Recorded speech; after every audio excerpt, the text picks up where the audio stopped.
오늘 아침 우리에게 주시는 하나님 말씀은 민수기 3장 1절로 13절의 말씀입니다. 민수기 3장 1절로 13절까지의 말씀을 봉독하겠습니다. 여호와께서 시내산에서 모세와 말씀하실 때에 아론과 모세가 낳은 자는 이러하니라. 아론의 아들들의 이름은 이러하니 장자는 나답이요 다음은 아비후와 엘르아살과 이다말이니 이는 아론의 아들들의 이름이며 그들은 기름 부음을 받고 거룩하게 구별되어 제사장 직분을 위임받은 제사장들이라. 나답과 아비후는 시내 광야에서 여호와 앞에 다른 불을 들이다가 여호와 앞에서 죽어 자식이 없었으며 엘르아살과 이다말이 그의 아버지 아론 앞에서 제사장의 직분을 행하였더라. 여호와께서 또 모세에게 말씀하여 이르시되 레위 지파는 나아가 제사장 아론 앞에 서서 그에게 시종하게 하라. 그들이 회막 앞에서 아론의 직무와 온 회중의 직무를 위하여 회막에서 심우하되 곧 회막의 모든 기구를 맡아 지키며 이스라엘 자손의 직무를 위하여 성막에서 심우할지니 너는 레위인을 아론과 그의 아들들에게 맡기라. 그들은 이스라엘 자손 중에서 아론에게 온전히 맡겨진 자들이니라. 너는 아론과 그의 아들들을 세워 제사장 직무를 행하게 하라. 외인이 가까이 하면 죽임을 당할 것이니라. 여호와께서 모세에게 말씀하여 이르시되 보라, 내가 이스라엘 자손 중에서 레위인을 택하여 이스라엘 자손 중에 태를 열어 태어난 모든 마지를 대신하게 하였은즉 레위인은 내 것이라. 처음 태어난 자는 다 내 것이며 임은 내가 애굽 땅에서 그 처음 태어난 자를 다 죽이던 날에 이스라엘의 처음 태어난 자는 사람이나 짐승을 다 거룩하게 구별하였음이니 그들은 내 것이 될 것임이니라. 나는 여호와이니라. 아멘. 자, 오늘 민수기 3장의 말씀을 1절로 13절까지 읽었습니다. 3장의 말씀을 우리가 한 2, 3일 계속해서 읽게 될 건데 민수기 3장의 말씀과 또 이어지게 되는 이제 4장의 말씀까지는 제사장에 관한 이야기이고 레위 지파에 관한 이야기입니다. 우리가 앞에서 1장과 2장의 말씀에서 이스라엘 지파, 그 레위 지파를 제외한 이스라엘의 그 12지파들, 사실 레위 지파는 야곱의 아들들, 12아들들 가운데서 레위가 있었습니다. 셋째 아들이 레위인데, 자, 이 레위도 역시 야곱의 12아들들이 이스라엘의 12지파가 되는 것이기 때문에 레위 지파도 하나의 지파입니다. 그러나 이스라엘의 12지파 그랬을 때에는 레위 지파는 포함이 되지 않습니다. 그 대신에 야곱의 12아들들 중에 11번째 아들인 요셉, 그런데 요셉 지파라는 이름은 없습니다. 대신에 요셉의 두 아들이었던 큰아들 므낫세, 작은아들 에브라임, 하나님께서는 야곱을 통해서 야곱이 마지막 이제 죽음을 거의 가까이 앞두고서 바로 이 요셉의 두 아들, 자기에게는 손자인 므낫세와 에브라임을 축복하며 기도를 하면서 너의 이 아들들은 내 아들이라 라고 하면서 이제 야곱이 바로 요셉의 그 두 아들, 자기의 손자인 므낫세와 에브라임을 자기와 아들과 같이 여기는 축복의 기도를 해주게 됩니다. 자, 그래서 요셉은 12지파의 이름에서는 빠지지만 요셉의 두 아들 므낫세와 에브라임이 12지파의 이름에 그 이름이 오르게 되는 겁니다. 자, 그러면 요셉이 빠지고 므낫세, 에브라임이 들어가니까 13이 돼야 되는데 역시 마찬가지로 레위 지파는 제사장의 지파며 하나님의 회막의 일을 담당해야 할 그 직무를 맡고 있기 때문에 그들은 12지파 가운데서 또 레위 지파가 빠지게 된 겁니다. 그래서 이스라엘의 12지파 가운데 레위 지파는 지파로서의 그 이름을 불려지긴 하지만 12지파 그러면 레위 지파는 포함되지 않는다라고 하는 것을 우리가 이제 그 앞에 나와 있는 출애굽 또 레위기 이런 말씀들을 보면서 살펴본 바가 있습니다. 자, 그런데 이 민수기에서는 다시금 3장과 4장에서 이 제사장 지파인 레위 지파에 관한 이야기와 제사장으로 택함 받은 아론의 그 가족들의 이야기, 그리고 제사장들이 어떤 직무를 감당해야 하는지, 제사장들에게 맡겨진 임무가 무엇인지, 또 레위 지파 사람들이 제사장을 도와서 회막의 모든 일들을 어떻게 감당해야 하는 것인지, 그 레위의 자손들마다 그들이 담당해야 할 여러 가지 직무에 대한 이야기를 3장과 4장에서 우리가 며칠 동안 보게 될 것입니다. 자, 이것은 어제 그제도 말씀드린 것처럼 이제 출애굽한 이스라엘 백성들이 시내산 밑에서 말씀 훈련과 예배 훈련을 받고 난 후 한 1년쯤 경과한 후에 이제 둘째 해가 된 그 해에 그들이 이제 가나안 땅을 향해서 출발하게 되어지면서 하나님께서는 먼저 이스라엘 백성들의 이제 군사로 쓸 만한, 군대에 나갈 만한 20살 이상 된 남자들의 수를 계수하는, 백성들의 숫자를 센다 해서 민수기라고 하는 말씀을 드렸는데, 자, 이렇게 숫자를 다 세고 난 다음에 그 다음에 그 각각의 지파마다 어떻게 진영을 짜서 그들이 행진도 어떤 순서대로 해야 할지, 또 행진하다가 머물 때에는 어떻게 그 머무는 자리를 동서남북으로 각각의 지파는 어디에 머물러야 하는지, 이런 모든 체계를 질서 있게 말씀하고 있는 것들이 1장과 2장의 말씀이었습니다.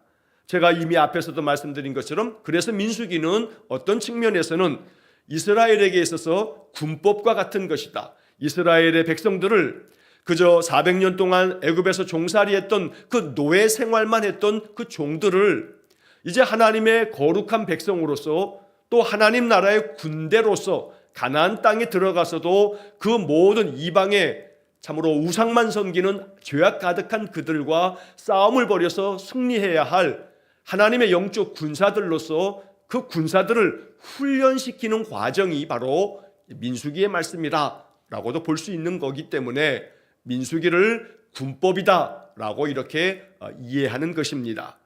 자, 그래서 이제 군법에 있어서 또 군대를 조직함에 있어서 사실 가장 중요한 것들은 지휘관들입니다. 군대가 만들어지려면 그 군사들을 훈련시켜야 되는데, 그 군사들을 이끌어가고 군사들을 참으로 잘 통솔해서 그 모든 군대의 일을 감당하게 하려면 지휘관들이 먼저 잘 세워져야 되는 겁니다. 그래서 오늘 이제 3장과 4장의 말씀을 읽어갈 때 제사장들과 레위 지파 사람들의 이 모든 일들을 이야기하는 것들은 바로 하나님 나라의 거룩한 군대의 영적 지도자 역할을 감당해야 할 제사장과 레위 지파 사람들이 어떤 사명을 받은 사람들이고 그들은 어떠한 책임을 감당해야 되는지, 이런 말씀들을 우리가 3장과 4장에서 이제 앞으로 며칠 동안 보게 되는 것입니다. 자, 그런데 이제 여기서 이제 우리는 그 말씀들 속에서 담겨 있는 중요한 영적인 진리가 뭔지, 하나님은 이 말씀을 통해서 우리에게 무엇을 말씀하고 계시는지, 그래서 오늘 이 본문의 말씀을 우리는 어떻게 우리의 삶 속에 다시금 재해석해야 하는지, 이렇게 이 말씀을 그 뜻을 음미하면서 오늘 나에게 주시는 영적 의미를 찾아갈 수 있어야겠습니다. 자, 먼저 1절의 말씀에 보면 여호와 하나님께서 시내산에서 모세에게 이제 말씀을 하실 때 아론과 모세가 낳은 사람들이 이러하다라고 이야기하면서 2절의 말씀에서는 아론의 아들들의 이름이 먼저는 장자가 나답이고 둘째 아들이 아비후고 셋째가 엘르아살, 넷째가 이다말, 이렇게 네 아들을 아론이 두었습니다. 자, 그런데 안타깝게도 이 네 아들들 중에 장자와 또 둘째 아들 아비후, 그래서 이 나답과 아비후에게는 참 아픈 그러한 역사들을 이 성경이 기록하고 있습니다. 자, 먼저 4절 말씀에 보게 되면 나답과 아비후는 시내 광야에서 여호와 앞에 다른 불을 들이다가 여호와 앞에서 죽어 자식이 없었으며, 자, 이 아론의 두 아들, 바로 제사장의 사명들을 감당하는 그런 아론의 자녀들 중에서 큰아들과 작은아들 나답과 아비후가 하나님 앞에서 죽임을 당해야 했습니다. 자, 왜 죽임을 당했냐 하면 시내 광야에서 그들이 있을 때에 하나님께로부터 성막을 이제 만들라 함으로 하나님 앞에 예배하는 그 성막을 만든 다음 성막에서 제사장들이 어떻게 해야 하는가라고 하는 많은 규례들을 모세를 통해서 하나님께 받았습니다. 자, 그런데 이 나답과 아비후가 이 모세가 전하여 주었던 모든 규례대로 하나님께 예배했어야 하는데 그렇지 못했던 겁니다. 그래서 여호와 앞에 이제 성소로 나아갈 때는 그 성소에 들어가서 매일같이 향로에 이제 불을 피워야 됩니다. 그래서 향이 계속해서 하나님께로 올려지도록 이제 그렇게 하는 것이 구약의 예배법이었는데, 하나님께서는 반드시 거룩한 불, 바로 짐승을 희생하여 불로 태워드리는 그 번제단에서 받은 불을 가지고 이제 그 향로에 향을 피우도록 그렇게 했습니다. 그러나 이 나답과 아비후가 하나님께서 명하신 그 거룩한 번제단에서 사용되는 불로 하지 아니하고 다른 불을 들이다가 이렇게 하나님 앞에 죽임을 당하는 심판을 받게 된 겁니다. 자, 이 이야기가 레위기 10장 1절과 2절 말씀에 기록되어져 있습니다. 사실 레위기 10장에서도 우리가 본 바가 있습니다만, 이 민수기 3장에서 다시금 이 이야기를 거론하면서 이스라엘 백성으로 하여금 다시금 이 일이 경각심이 되어지도록 만들고 있는 것입니다. 기억하고 싶지 않은 아픈 일들입니다. 특히나 아론에게는 두 아들들이 하나님 앞에서 이렇게 심판을 받아 그들이 죽었으니 아론이 그 아픈 기억을 다시금 회상하는 것이 얼마나 힘든 일이었겠습니까?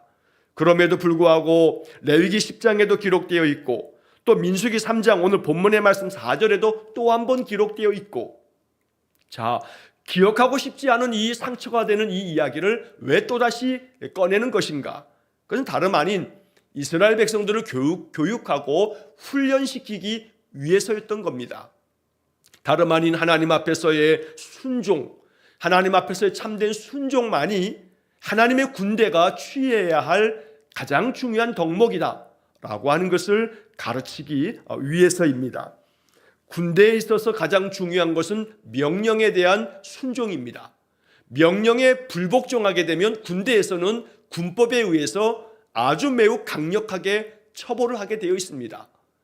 여러분, 우리가 상식적으로 아는 이야기처럼 평상시에는 관계없겠습니다만 또 평상시에도 사실은 그것이 아주 굉장히 엄중하게 처벌되어지는 것이긴 합니다만, 유사시에는, 전쟁 시에는 지휘관에 또 혹은 자기보다 높은, 계급이 높은 그 상사의 말에 따르지 않고 불순종하게 되면, 그러면 바로 유사시에는 그저 그 즉각적으로 그의 지휘관이 그 사람의 생명까지도 그저 거둘 수 있는, 그래서 당장에 바로 그 불순종하고 거역하고 있는 그 밑에 있는 병사들을 지휘관들이 바로 죽일 수도 있는 그런 엄격한 법이 통용되어지는 것이 유사시, 전쟁 시에는 그렇다는 겁니다.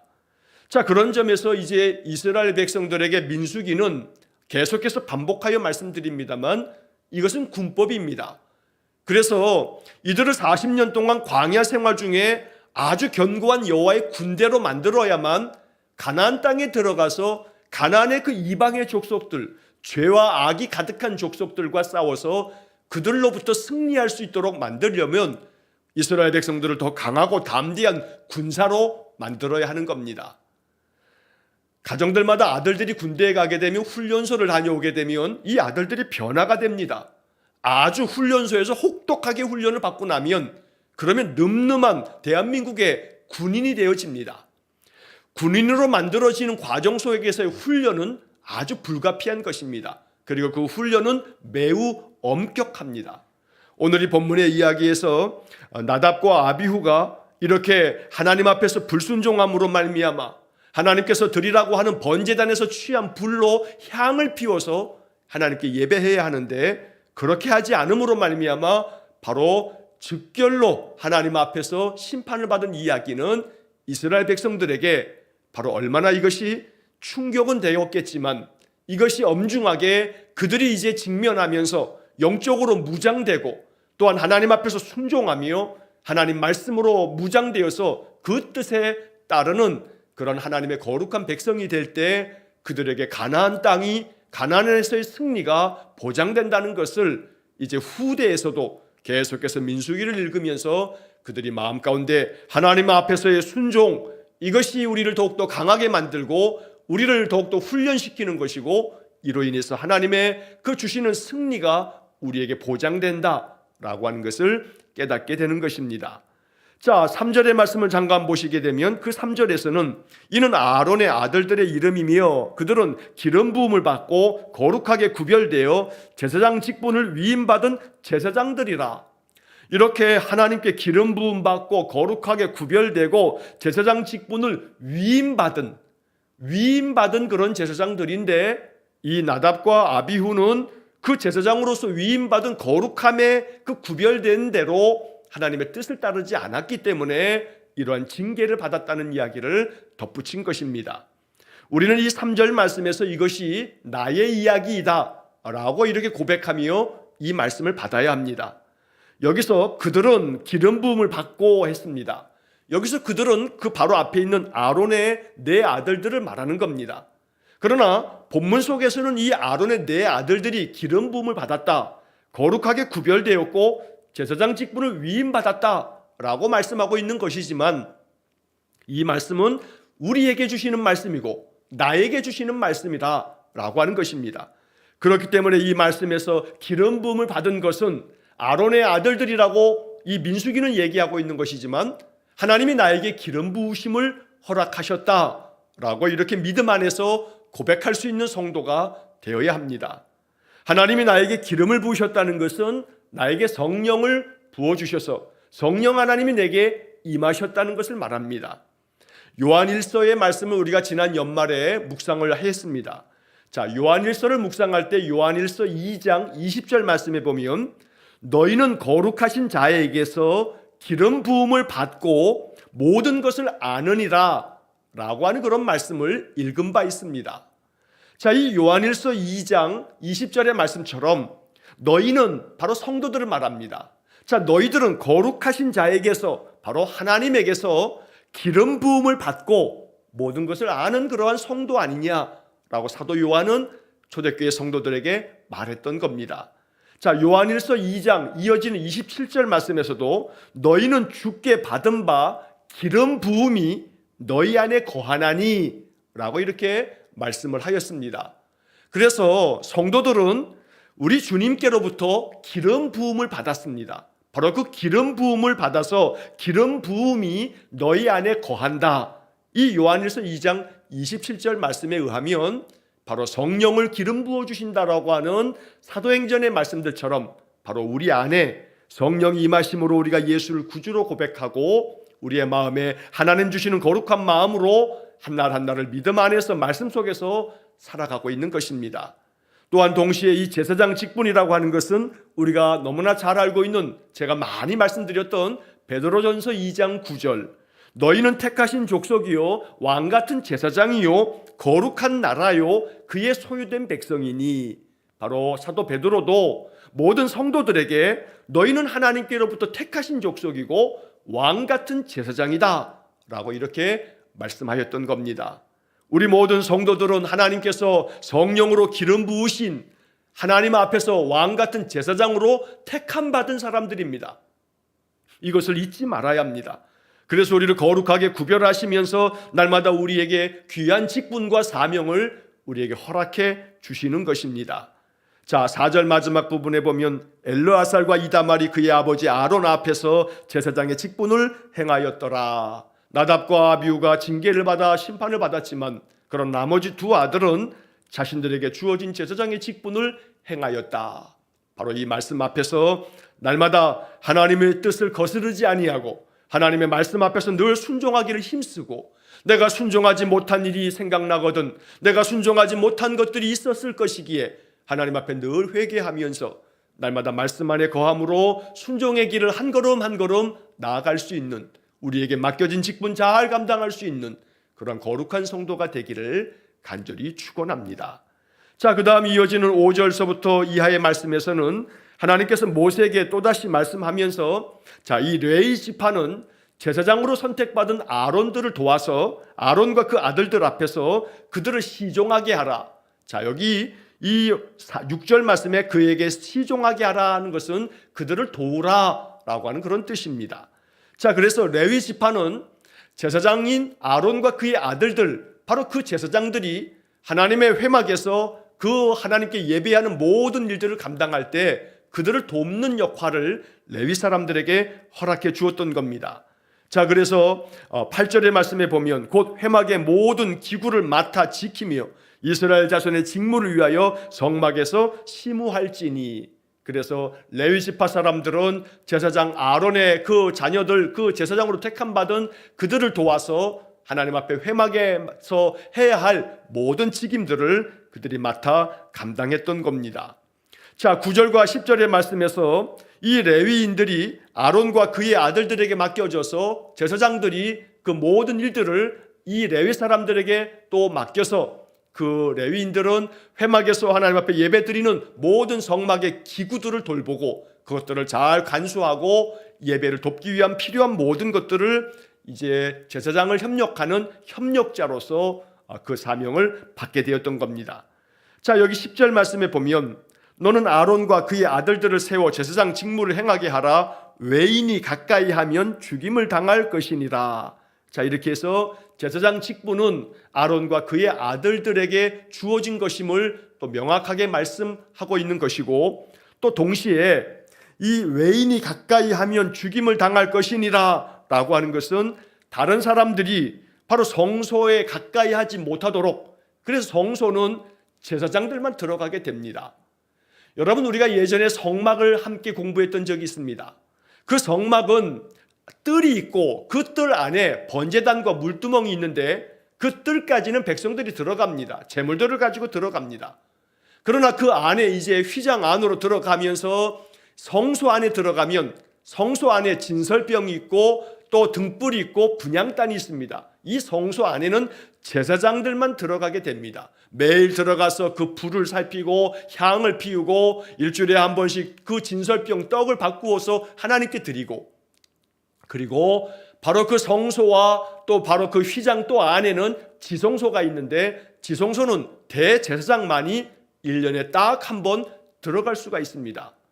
자, 그래서 여기서 지금 말하고 있는 외인이 가까이 하면 죽임을 당할 것이다 라고 하는 것은 바로 그 성소, 바로 분향단이 있고 진설병이 있고 등잔대가 있는 그 성소 안에는 다른 사람은 들어갈 수 없었던 겁니다. 이것이 율법의 말씀이었습니다.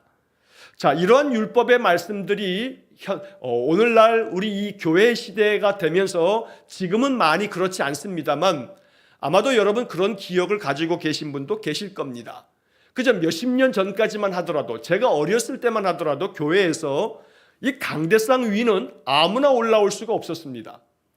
제가 교회 학교를 다닐 때 강대상 위에 한번 이렇게 아이들하고 뛰놀다가 올라갔다가 사찰 집사님한테 얼마나 혼났는지 모릅니다. 지금도 그 기억이 생생합니다. 그래서 이 강대상 위는 거룩한 마치 지성소처럼 그렇게 생각하면서 여기는 아무도 올라가면 안 된다.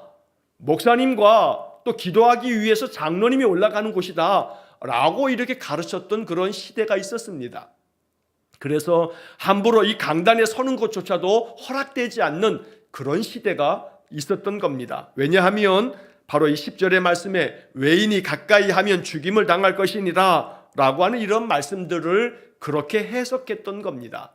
그러나 오늘날은 이러한 해석들을 재해석함으로 우리는 모두가 다 예수님 십자가의 죽으심으로 성소와 지성소의 휘장이 찢어짐으로 누구나가 다 지성소로 나아가 하나님께로 나아갈 수 있기 때문에 이 강단은 모든 이들이 올라와서 하나님께 더 가까이 나아갈 수 있으며 또한 동시에 단에 서서 모든 이들이 함께 기도하고 하나님의 말씀을 또 나눌 수 있는 그러한 은혜의 길이 열려지게 되었다는 겁니다. 그래서 이 10절의 말씀, 외인이 가까이 하면 죽임을 당할 것이니라 라고 하는 이 말씀은 그 당시에는 하나님의 거룩함을 이스라엘 백성들이 배워야 하기에 하나님을 경외할 줄 아는 그런 마음을 가르치기 위해서 경외함, 하나님을 공경하며 두려워하는 마음을 가르치기 위한 훈련의 말씀들이었다라고 하는 것을 우리가 이해해야 합니다. 그래서 자칫하면 이 말씀을 그냥 문자적으로만 생각하면 하나님 앞에 나오는 것, 가까이 오는 것까지도 금하면서 가까이 오면 죽이겠다 라고 하는 그런 말씀으로 문자적으로만 바라보게 되면 이 말씀을 오해하기 딱인 그런 말씀입니다. 이 말씀에 담긴 의미를 우리가 더 깊이 생각해야 되겠습니다. 자, 나머지 이제 11절, 12절, 13절 말씀에서 하나님께서 모세에게 또 말씀합니다. 내가 이스라엘 자손 중에서 레위인을 택하였다 말씀하시고, 이 레위인들은 이스라엘 백성들의 맏아들을 대신하는 사람들이다. 왜냐하면 출애굽할 때 하나님께서 애굽의 모든 장자들을 다 죽일 때 하나님의 어린 양의 피가 묻어있는 이스라엘 백성들은 그 피로 인하여서 장자들이 죽임을 당하지 않았는데, 그때 하나님께서는 그 장자, 처음 태어난 것은 내 것이라 말씀하셨기 때문에 이스라엘 백성들의 모든 처음 태어난 장자를 대신해서 레위 사람들이 하나님께 드려짐으로 그들은 하나님만을 위해서 살아가는 사람으로 구별되었다는 겁니다. 그래서 12절 마지막에 레위는 내 것이라 말씀합니다. 바로 이 말씀들은 우리의 모든 성도들이 거룩한 제사장이요 하나님 앞에 택함받은 자이요 우리는 모두가 다 하나님의 것임을 고백하는 말씀으로 이 말씀을 받아야 합니다. 우리는 모두가 다 하나님 앞에 택함받은 하나님의 거룩한 자녀이며 또 하나님께서 우리에게 맡겨주신 사명 감당해야 할 하나님의 직분자들이 된다는 것입니다. 일정한 특정한 사람들만이 제사장이나 레위인이 아닙니다. 예를 들면 한때는 그저 목사님들이 제사장이다 라고 이렇게 생각하면서 그렇게 가르쳤던 때도 있습니다. 그러나 우리는 만인 제사장설이라 하는 개혁교회의 전통을 따라서 루터는 모든 사람들이 다 제사장이다 라고 하는 그런 가르침을 우리에게 가르쳐 주었던 것입니다. 그래서 우리 개혁교회, 개신교회에서는 모든 성도들이 하나님 앞에 택함받은 거룩한 백성이요 거룩한 제사장이라 라고 하는 가르침을 통해서 우리에게 맡겨진 모든 직분과 그 사명, 바로 이 레위기나 민수기를 통해서 이것은 나에게 주시는 말씀으로 받게 되는 것입니다. 이제 민수기의 말씀을 계속 묵상해 가면서 레위인에게 맡겨진 직무, 제사장들에게 맡겨진 직무가 어떤 영적인 의미가 있는지를 우리가 또 묵상하면서 이것이 바로 나에게 주신 말씀이다 라고 받으면서 내가 하나님 앞에 택함 받았기에 하나님께서 레위인을 내 것이라 말씀하셨기에 나는 하나님의 것이며 나는 하나님께 택함 받은 자다 라고 하는 그런 믿음의 고백으로 또 하루를 사시기를 간절히 축원합니다. 내가 하나님께 택함 받았기에 나는 하나님의 것이기에 나는 하나님의 소유된 백성이기 때문에 하나님께서 책임져 주실 것이고 하나님이 인도해 주실 것입니다. 오늘 한날의 모든 삶도 하나님의 인도하심 속에 하나님의 그 돌보시는 은혜가 우리의 삶에 충만하기를 주의 이름으로 간절히 축원합니다. 기도하겠습니다. 자비로우신 아버지 하나님, 오늘도 하나님 앞에 예배하며 주시는 말씀 가운데서 또 하루를 시작합니다. 우리를 택하여 주신 하나님 감사합니다. 거룩한 제사장으로 우리를 세워주셨음을 감사합니다. 무엇보다 우리에게 성령으로 기름 부어주셨으니 감사합니다. 오늘 한 날도 성령이 이끄시는 대로 살아갈 수 있도록 우리의 마음을 지켜주시기를 원하고 오늘 한 날 감당해야 할 모든 일들, 우리 성도들의 모든 출입과 그 행하는 모든 일 속에 형통이 있도록 은혜를 내려 주옵소서. 한날의 모든 삶을 주님께 의탁하오며 예수님 이름으로 기도하옵나이다. 아멘. 우리 구주 예수 그리스도의 은혜와 하나님 아버지의 극진하신 사랑과 성령의 교통하심이 오늘도 성령의 기름 부으심을 받은 거룩한 백성, 거룩한 제사장으로서 또 한날을 영적으로 승리하며 살기를 간절히 기도하는 머리 숙인 귀한 성도들 위해와 저들 가정과 온 가족들 위해 영원토록 함께 하시길 축원하옵나이다. 아멘.